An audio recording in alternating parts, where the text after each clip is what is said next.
pada saat awal disrupsi media itu otomatis kan radio itu termasuk yang paling amat sangat terpengaruh terhadap perubahan terhadap revolusi industri 4.0 ini ya, karena kalau kita melihat tren revolusi industri 4.0 itu kan lebih ke audiovisual, sementara radio itu kan hanya audio.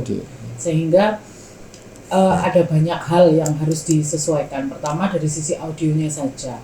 Ketika kita misalnya mau melakukan migrasi ke digital platform, apakah tetap dengan pola audio saja atau audio visual? Nah itu harus diriset. Intinya riset dulu yang pertama. Ketika kita mau itu ya, beberapa keputusan yang harus diambil, termasuk sosial media apa yang kemudian harus kita tekuni, itu juga harus riset gitu ya. Intinya ke riset dulu.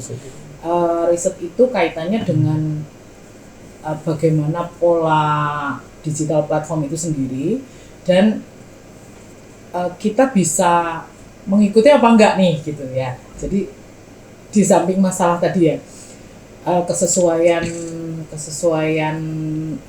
konteks ya, kemasan kan harus audiovisual atau audio atau audiovisual, itu kita juga berpikir yang kedua. Jadi yang pertama riset, yang kedua itu investasi, karena bagaimanapun ya yang namanya perubahan industri itu pasti akan merujuk ke situ gitu ya, karena perubahan itu akan punya implikasi, tidak ada sesuatu yang gratis, tidak ada sesuatu yang murah gitu ya. Otomatis kemudian kita harus berpikir tentang investasi. Ketika dua hal internal itu yang kemudian kita pikirkan, kemudian juga kita harus berpikir ke arah SDM. SDM kita punya enggak gitu ya, karena SDM radio itu kan kebanyakan ya praktisi radio praktisi audio gitu ya, audio editor, penyiar radio gitu ya. Kita tidak terbiasa ya waktu itu ya, kalau sekarang ngomongnya belum terbiasa, kalau dulu tidak terbiasa karena memang kita tahu perubahan itu kan setelah terjadi gitu ya.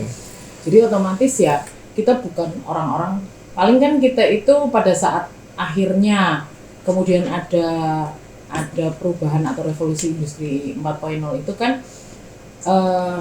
kita sudah jadi pelaku sih, tapi kan enggak yang masif ya. Waktu itu juga yang ada baru Facebook gitu ya.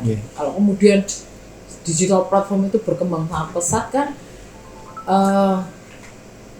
mentransformasi orang itu kan butuh waktu juga gitu. Nah, sehingga tiga hal itu yang kemudian menjadi fokus di MG untuk strategi awal dalam membangun digital platform, divisi digital platform. Hambatan paling besar itu adalah transformasi SD, bukan hambatan ya, tapi tantangan besar ya. Tantangan terbesar itu memang di SDM. Transformasi SDM itu perlu waktu yang cukup lama dan intens gitu ya.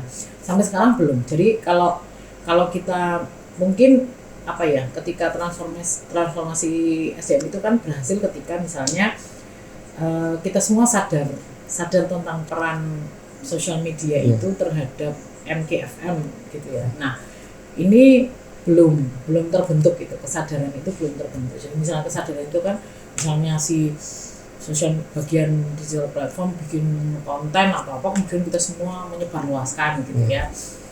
Membentuk kesadaran, sedang berproses untuk membentuk kesadaran itu gitu ya. Dan mungkin kayak kalaupun misalnya perusahaan mewajibkan pun belum tentu kemudian karyawan share, karena ada semacam yaitu tadi tantangan transformasi ya. Orang mikirnya aku pentingnya ya enggak aku, terus nanti gimana ya, jangan-jangan berpengaruh terhadap saya ya, kayak gitu ya. Jadi mungkin orang masih berpikir panjang, karyawan kan harusnya ya karyawan nerima aja gitu ya. Tapi memang untuk membuat kesadaran itu butuh waktu lama. Kemudian yang kedua tentu saja konten. Dari sisi konten itu kan kita punya konten, tapi kemudian apakah konten itu dibutuhkan dan bermanfaat, kita mungkin berpikir iya gitu. Tapi apakah betul kalau itu ditanyakan kepada audiens, kamu butuh dan kalau saya punya konten kayak gini, kamu butuh dan ada manfaatnya enggak di kamu gitu. Ya boleh jadi di sebagian orang ada tapi sebagian yang lain mungkin belum gitu. Nah ini juga tantangan gitu, tantangan untuk mencari tahu bahwa kemudian apa yang di share MQ, di posting MQ itu adalah postingan yang dibutuhkan dan bermanfaat bagi audiens, ya paling enggak audiensnya MQ lah di sosial media gitu.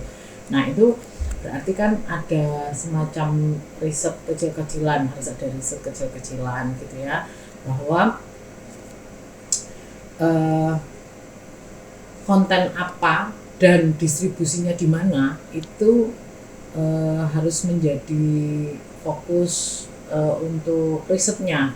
Jadi kita tahu bahwa ternyata misalnya yang audiens ada tuh audiens mungkin misalnya audiens muda gitu ya, ternyata mereka lebih suka ada di TikTok loh daripada ada di Instagram misalnya seperti itu. Nah berarti kan kita juga harus ke TikTok nih, nah bikin konten yang bermanfaat dan dibutuhkan di TikTok itu kita mungkin juga harus milih-milih nih yang mana nih, konten mana nih gitu. Apakah